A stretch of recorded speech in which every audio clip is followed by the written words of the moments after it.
Ya Ali Madad, I hope you're all keeping well and safe. My name is Sabrina Yusuf and I will be your host for this evening. Before I share the program for tonight, here are some highlights of the board activities this week. Tomorrow we begin a roadshow by the Aga Khan Health Board on plant-based eating.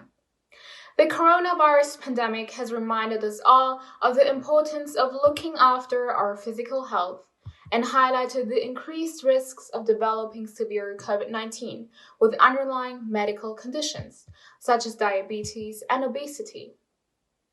This interactive session at 2 p.m. with Azmina Govindji, award-winning nutritionist, dietitian, and author, will focus on the practical changes you can make to incorporate more plant-based eating for a healthier 2021.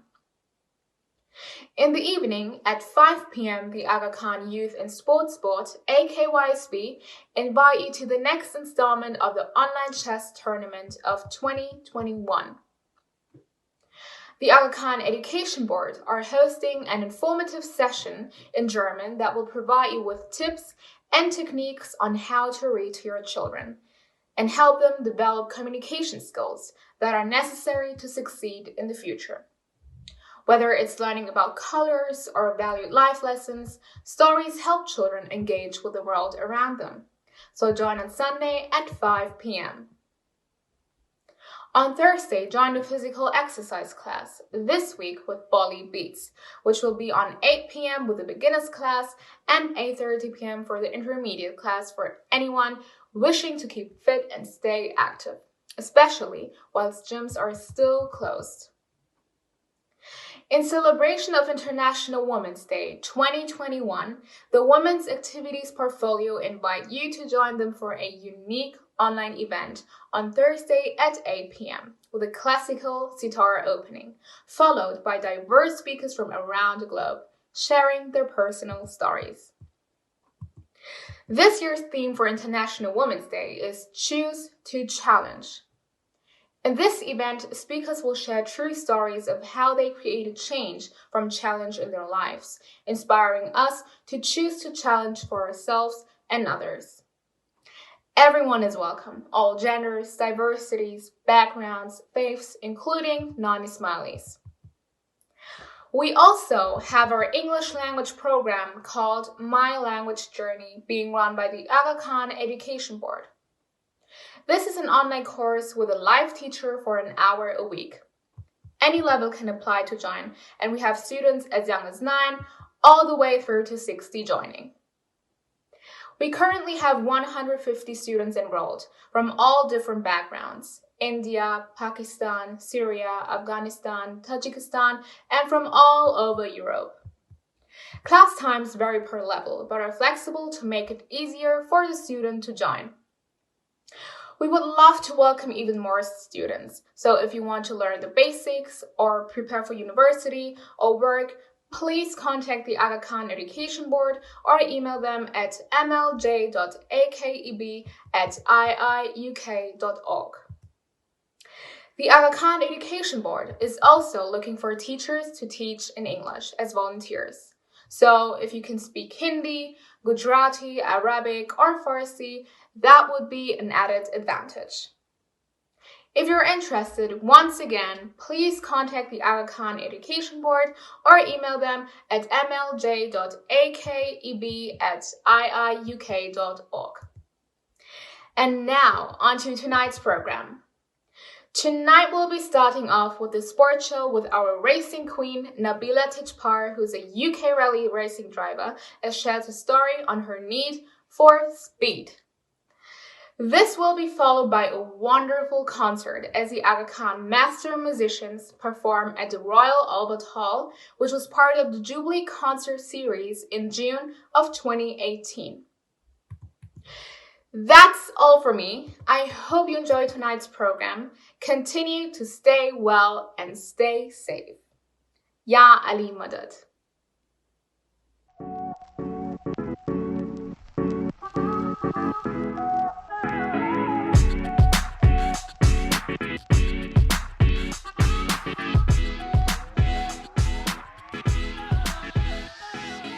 Okay, and we're live. Okay. Okay, Yana there. I'm Olkarim, and today I'm speaking to Nabila Tejpar about her career as a rally driver. Hi, Nabila. Hi, how are you? Very well, thank you. We can see the cars in the background, which I'm sure we'll talk about later.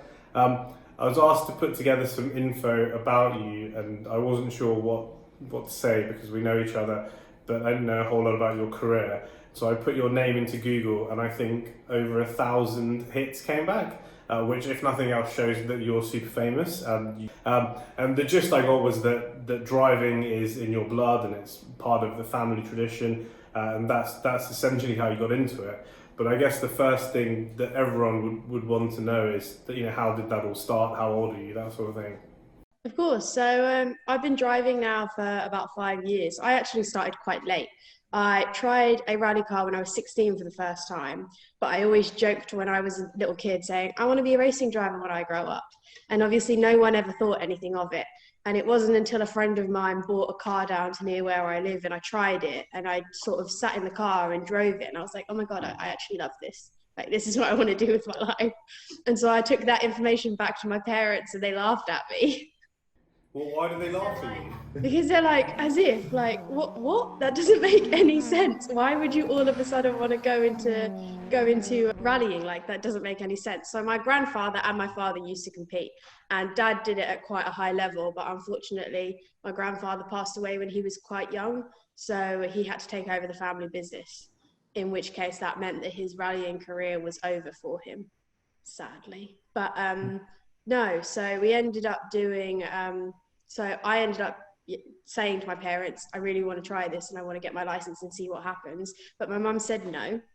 She said to me, you have to go to university first, you have to get a degree because you have to have a backup plan. Like, what's the chances that this is actually going to work out? And I said, okay, fine. So I went to university, I studied international business and I went to the US to study. And then I came back. And in her mind, I think she expected me to come back and forgotten all about it and just go get a job. But that didn't happen. And the first thing I did, I graduated early, came home, handed my mum the degree and said, right, I'm going rallying now. And she's a person of her word. So she had to agree. And that's how I started. So I didn't start competing until I was 21. Oh wow! So you're exceptional in a number of ways, but one of them is definitely managing to convince your parents to not make you a doctor or a lawyer or an accountant. So that's awesome. And when you went into the rally car for the first time, was that also the first time you'd driven, or had you been driving before that? So I learned to drive when I was 12 in the fields with my dad. So like the first thing I learned how to do in a car was handbrake turns in a normal road car. And yeah, so dad always had wanted to teach me early, and I just sort of learned on private land. And I didn't get my license until I was 18 though, because I moved out to the US, and so I missed like getting my license at 17 here, and you had to wait a whole year on a permit over there. So I didn't actually start driving till I was 18, like legally. To be crystal clear for anyone watching, no one's advocating driving between 12 and 18 without a license, right? Absolutely not. And I never did it. I only did it in private property on fields. Okay, and so you passed your driving test. I guess, did you still keep your hand in driving while you were at university as well? I only got the chance to drive my car once. What we did is Dad said, right, I need to see if there's actually going to be any potential here and whether this is worth doing or whether you're just saying this because you drove a car around the field and fell in love with it. Like, I need to see. So I did get to, on my first summer, I came back and I went over to Wales, did a test day with a rally driver called Mark Higgins. And he taught me some things and relayed to my dad that there's some potential there and it would be worth giving it a shot. So we were like, okay. And then my mum said, all right, that's it, no more. Finish your degree. I don't want to hear anything about it for the next 3 years. And I was like, okay. I did convince my dad to let me drop out of university, but obviously that wasn't allowed. Okay, fine. And it sounds like like a lot of your driving enjoyment, passion, experiences come from your dad. And so whatever they said on the outside, he must have been absolutely made up that's what you wanted to end up doing with your life. Yeah, I think it surprised him in the beginning. Like, I think a part of him wished that maybe we'd considered it earlier, and I'd ended up doing some karting when I was younger and done some autocross and things like that, just so that I could learn a little bit more. But I think in hindsight, it was never anything that anyone expected to happen. So as much as we say like, oh, what if, that's just sort of how that came about. And now he does say to me, he lives vicariously through me. So I think he hopes as much as I hope that I'll make it to like the top level. Yeah, and I'm sure there are many others that will be living vicariously through you as well. So in going to the other end of your career, I know you have a very long list of achievements, but which one of those or two stand out the most so far? So one of the ones that's definitely like stood out to me was I got the chance to compete on WRC Portugal, which is a World Rally Championship round in in a junior category class, which is the car that I've been driving for the last few years. And I finished third in that class on that event, and it's probably one of the toughest events I've ever done in my life. It was 40 degrees outside. The stages were anywhere between like 12 kilometers and 50 kilometers, and it was just so tough because the roads, by the time that we get through them, because they go in category of classes, and so they've got like the WRC cars, which are the fastest, and they're four-wheel drive, and they tear up the whole road. So by the time we get there in our little R2s, which are a front-wheel drive car, it's so difficult to like make sure that you don't get a puncture and to be able to keep going. So yeah, that was definitely one of my biggest accomplishments, and I was happy with that. Awesome, and a lot of people probably aren't familiar with rally driving even as a concept, forget getting in a rally car. And so how would you explain it to those people? Like what does it feel like when you're driving? Okay, so what I do is I normally like differentiate that motorsport isn't just racing, because that's the first thing people think when there's motorsport. Motorsport has a number of different disciplines. So racing is like going around a track, then there's hill climbs, sprints, off-road. There's so many different disciplines, and rallying is one of those. But rallying in particular is basically in simplified terms, is the fastest point from point A to point B. So it's time trials, more or less. So you're never actually on the same piece of road as anybody else. They start at 1 minute intervals, and it's seeded over time. So you'll have a car going, and then a minute later another car, and a minute later another car. So you'll have multiple cars in the stage, but never at the same point. And the winner of the event or the rally is the person that does every stage in the least amount of time. So you could be leading the first day, and by the Sunday, the person who was ninth could be leading because there's been problems or someone had punctures. And I mean, I know someone that's lost a rally on the last stage because they got a puncture, and they dropped from first to third in like one stage. So that's how I would explain rallying, and I hope that makes sense. Yeah, it makes sense to me. And then I suppose the follow-up to that is, what does it feel like when you're inside the car? How do you describe that? There's nothing quite like it. It's probably one of the hardest things I ever have to put into words, and it's a question I'm asked a lot.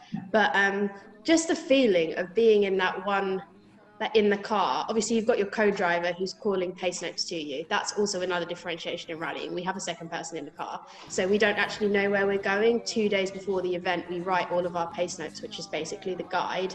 And then the co-driver tells us that when we're going down the stage. So it's like being in that one environment, just with that one person telling you the pace notes, and it's just the adrenaline, sorry. It's incredible. Like there's nothing quite like it.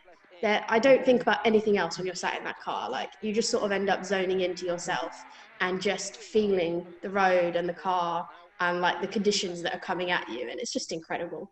I mean, I've had times where I've had I've had all different seasons in one stage. We had hail, we had snow, we had sunshine. It was mad, and it's all just the fun of it. And have you ever had a crash while you've been driving? Yes, I've had many. And unfortunately, you can't go into rallying without having the expectation that you are going to crash. And I've done that a couple of times quite epically. And I'm one of those people that always gets the chance, to have my crashes in front of where there's TV cameras. Yeah, no, I've had a couple of big ones. My first year, I had one in Scotland, and then at the end of last year, I lost my championship because I crashed. Maybe the presumption for a lot of people listening is that because it's a motorsport, crashing isn't part and parcel, or maybe that's just my own ignorance. How do you recover from something like that? Firstly, the physical part of a crash, but then, as you said, to lose a championship on it, like the mental Yeah. part of that. Well, they have a saying in motorsport that if you're not crashing, you're not trying hard enough. So, I mean, you're obviously going to find the limit at some point, and that normally is when you end up in a crash. So you've got to like test those limits. But the first accident I ever had, I got a lot of questions from my parents saying, "Is this something you want to carry on doing? Like, are you sure about this?" But might I add, when I say I have these accidents, these cars are built for this. Like, there's roll cages, we're fully harnessed in with a 5-point harness. We've got neck protection, we've got helmets, we've got fireproof suits. Like, these cars are built to take the damage that is inflicted on it. Like, there's people who have rolled 15 times and walked out the car without any issues. Like, there's guys that have rolled down the sides of cliffs. Like, these cars are built for that. So it's not as dangerous as you think. Obviously, motorsport is dangerous, and I'm not going to say it's not. It 100% is, but it's very, very safe. And the FIA and the governing bodies make sure that they've put in homologation papers and everything to make sure that these cars are up to standard. But I think getting out of that car, the only thing I did was look at it and go, "Oh my God, my dad's going to kill me." It was never the fact of like I was scared about getting back in the car. That it never fazed me. I think I was worried about crashing, but once I'd experienced it and realized that it's really not as bad as you expect. I mean, I literally said as we were rolling, this really isn't as bad as I thought it was going to be. But I don't know. I think we have a screw loose in our brain, first of all. But I think when you're passionate about something and you know that there's something that you want to do, it doesn't matter how many times you get knocked down. You've just got to make sure you keep getting back up and trying again. So that was the same for me. And then the one with my championship, I sort of just had to park it on the side and be like, okay, what's meant to have happened happened, and like you can't change it. So what are we going to do about it next year? And so I'm sure there are a lot of young, aspiring sportsmen and women who are probably going to watch videos of you on YouTube now. But the message is to not try what you're doing at home because they don't have the same degree of safety in their own cars that they're probably driving around the roads of. Yeah, I don't ever recommend doing what we do in a rally car or in a road car. One of the things maybe I don't know if you're always aware of, but you're a role model for loads of young men, women inside the Jamaat and outside. And so, how does that make you feel? I won't lie, it's really strange. Never in my life did I expect to be a role model for people. I look up to role models and I have my ones, especially in my sport and things like that and in the community. But it's a bit surreal to say that I'm classed as one of those because I don't feel like I've done enough or achieved enough or had enough of my life to be one. But it's nice to be able to encourage everybody into sports. I know especially as an Asian community and or Asian communities generally, sports never really considered as a viable option. And if I can do anything and at least become a role model to show that any kind of sport is an option, so long as you've got the grounds and basics and you're going to work hard at it. I mean, you've got to work hard at anything you do. And I think it's the same in this aspect. But I think that would be nice to be able to promote and teach people that sport is an option. Yeah, I think that's super important. And so if you had one piece of advice for people watching, well, I'm sure you get asked this all the time, but what would it be apart from hard work? Um, to never give up. So there'll be points in time where you reach a point and you're like, why am I doing this? Why did I do that? Why didn't I just go get a job? Or like, you'll sit there and question everything you've done. I've done it many a times. And then you sit there and you're like, actually, hold on a second. No, because I've said I'm going to do this and I'm going to try everything in my power to make sure I do it. So what I do is I set myself mini goals and like, so it's easier to achieve the small goals on the way to the big goal. So then you don't feel defeated and you don't feel you failed. And I mean, like everything and everything, there is a saying that I go by, that failure is the key to success. If you don't hit those mini tumbles along the way, then either you're extremely gifted and I'm jealous and I wish I was like that, but otherwise you're just human. Like, we all have those, where I'm thinking even in normal life, you fail or you don't quite come up to where you want to be at, even in your job or anything. And so long as you can look past that and realize that that failure was there to help you reach the next stage and to learn from it, I think that's probably the biggest advice that I have. I hope people watching at home are writing this down, because that's some very sage advice from a very successful young lady. Okay, so turning slightly, what kind of car do you drive right now when you're not racing properly? When I'm not racing, I drive a Fiesta, just a little Fiesta EcoBoost, nothing special. Fine, and what are the cars behind you? So these cars behind me are, this is my dad's car. So he still does a little bit of competing himself. And so he drives in the historic categories, which I don't, I mean, they're cool, they're great cars. Like, these are classics, but they're not quite what I drive. Oh, you mean the category's called historic, not your dad? Because that'll be very rude if that's what you're saying. No, of course I mean the cars. Okay, right. So these are like pre-1975 cars. So they're classed as a historic category. And the car behind that is a very, very famous rally car. It's a Mark II Escort, and it was driven by some really incredible drivers like Ari Vatanen and Timo Mäkinen. And I know no one's going to understand that, but anyone who knows rallying, especially out in Kenya, they will definitely know what these cars are. Okay, cool. Well, I'm sure people will be inspired to go and have a look into that.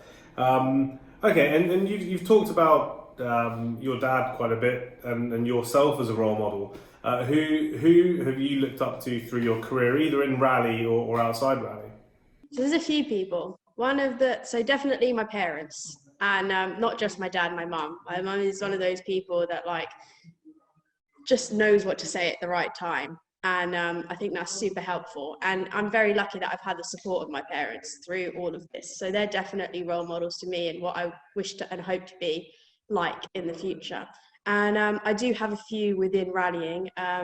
One of them is Michelle Moutar. She's the only female to have ever made it to the top level of WRC and won races. And that was back in the 1980s. She's definitely inspired me to be able to try and be the next one, or at least encourage more people to find rallying as a sport, especially women, and know that it's an option for them to try, and that we do have the potential, just as she did, to get to the top level. And of course, then the WRC drivers at the moment, they're absolutely incredible. They're at the top of their game. They're everything I aspire to be. And I've been lucky enough to have conversations with them and get advice from them. So definitely the whole rallying community is like a role, basically. Okay, that's awesome. And then you mentioned that a female, an Asian, these are not typically the kinds of diversity we see at the top end of a lot of sport. And so has that hindered your progression anyway, or has it been the opposite? I'll be honest, as a kid and like growing up and going to school, I never noticed the fact that we were Asian and my friends were white. Like, race was never anything that I even or thought about. And I don't think it's been until the last few years in my sport where I have actually started to realize that, hold on a second, there is a massive difference. There is times where I am the only Asian, or let alone person of color generally, in an entire room in motorsport. And I think what Lewis Hamilton's trying to do in racing and motorsport generally is something that's really important. So motorsport, especially rallying, there is barely any diversity at all. So to be female and to also be Asian is quite something in a sport like this. And I think we're definitely seeing more growth of women in the sport, which is nice, and in the whole of motorsport. But I think it will be a while before we start to see more of an equal basis of diversity within it. And with everything going on right now in the world around diversity and racism, you're somewhat of a shining light for all of that stuff. And so even if, whatever you're doing, the fact that you're able to achieve at this level is extremely inspiring. And hopefully that in itself will encourage more participation of youth and of females and of people from mixed backgrounds. The other thing that's been in the news, and unless you've been under a rock somewhere very far away, is obviously COVID. How has that affected your training regime, work, anything else? Basically, it stopped my entire season, sadly. I was in Ireland ready for my first event back in March, and we get a phone call halfway through the first day of reconnaissance saying, "We're really sorry, we've had to cancel. Ireland's going to close down its borders, so you all need to leave ASAP." And then literally, I got home, and 2 weeks later, we went into lockdown. So the motorsport body, like governing body in the UK, has decided, and the championship then decided that because there's so much uncertainty around what's going on, the British Championship, which is what I was doing, was cancelled. So there's no motorsport out in the UK, but I'm hoping to get over to do some competition in Belgium and Portugal, fingers crossed, provided everything prevails. But it basically changed my whole life, COVID. I mean, I've ended up doing online courses and things to keep myself busy, and I'm just training a lot. So I ended up getting a really good home workout routine going and using my 1 hour of exercise a day to go for a walk and everything. So I guess it's just given me the chance to focus on myself, but I'm not very good at not being busy. Like, I'm used to being out and about all the time. I normally traveling every other weekend to go to events or go testing. So it's been a little bit crazy for me to have such a solid amount of time at home. Yeah, and actually, you talked about your training, and we haven't really talked about that yet. But what is your training regime like? What's your diet like? I'm guessing it's all pretty specific and focused. So training, yeah, I do train a lot. Like as much as people don't, like everyone goes, "Oh, you're driving a car. What possible reason do you need to be like very, very fit to do that?" I mean, first of all, there's G-force and things in the car. Nothing quite like F1, which is why they are extremely fit. But being super fit and training hard allows me, if I do have an accident or anything, to not get injured as much. Like, I'll be sore for about a day after an accident, and that'll be that, and then I'll be fine. And that, I think that's very important. But it's also, I think, important. Training also helps your mind, I find. So by being committed to that and working on that and training not only my body, it gives me a lot more endurance to make it through the whole weekend of a rally. So we could be in the car for 18 hours a day sometimes, and it gets tiring. But being physically fit as well also therefore takes out that extra strain that you would feel by the time that you're really, really tired, that you get to the end of the day and you're exhausted, because we'll be doing this for 3 or 4 days. So yeah, so training is, I think, for anybody is important, and especially like focusing on mind and that. I do that within my training, which is ideal. And I work with some driver training coaches who help to work on the areas like ankles and small things that you wouldn't really necessarily think of. Like, I use left foot braking, so my left ankle and right ankle have to be as strong as each other. So it's making sure that like your feet don't get tired and your legs, and then obviously we're sat down for so long in the day, so just making sure that we're able to, your body's able to cope with it basically. So I guess the last thing to round all this off is your own ambition, the future, what it holds for you, and where you hope you're going to be in the next 3, 5, 10 years. So for me, the goal has always been to make it to the top level WRC, and that's still the goal today. It's frustrating because obviously I lost a year in the process at the moment with COVID-19, but makes you stronger and makes you want to fight more. So definitely to get to the top level, and I've got a program and like way of doing that to get there, hopefully within the next 3 to 5 years. So fingers crossed. And then obviously I have to work on raising, unfortunately I picked very expensive sports, so working with people and trying to raise sponsorship money to be able to compete, and just striving to become the best at what I do. Okay, great. And for those that want to follow your career, where's the best place to see that and see what you're up to? So you can follow me on social media. I have all of the social medias: Facebook, Instagram, TikTok now, over lockdown, and Twitter. And then you can also follow me via my website. I post updates and things like that. Thank you very much for your time. I'm sure I speak on behalf of the Jamaat and everyone else you're inspiring to say thank you and best of luck. I'm sure a lot of people will be following your career with a lot of excitement. Hopefully, maybe even be in touch to find out how they can get into it. Thank you so much for having me, and I hope that I've been able to give some insight into not just motorsport, but sport generally. For sure, you definitely have. All right, well, thank you very much and take care.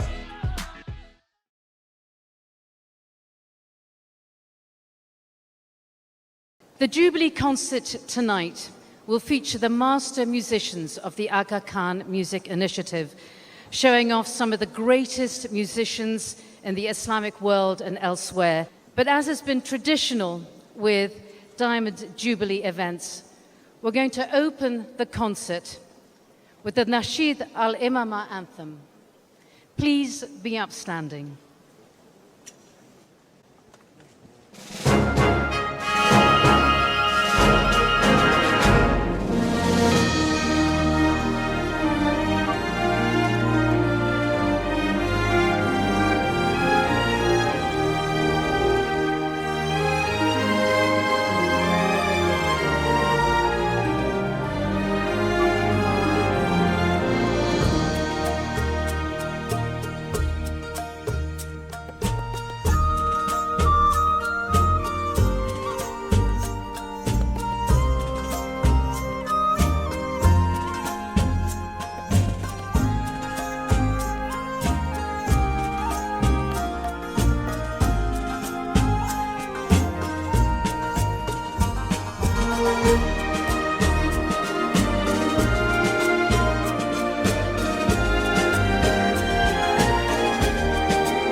Please give a very warm welcome to the master musicians of the Aga Khan Music Initiative.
da da ge de de ga da ge de da di da ge din na ge na da di da ge din na ge da da ge de ga da ge de da di da ge din na ge na da di da ge din na ge.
Da da da da da da da da da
Thank you so much.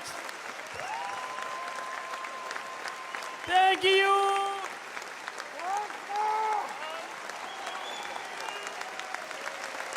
For all the extraordinary musicians we've heard tonight, thank you, of course, to the Ismaili Centre for hosting such an incredible Jubilee concert this evening.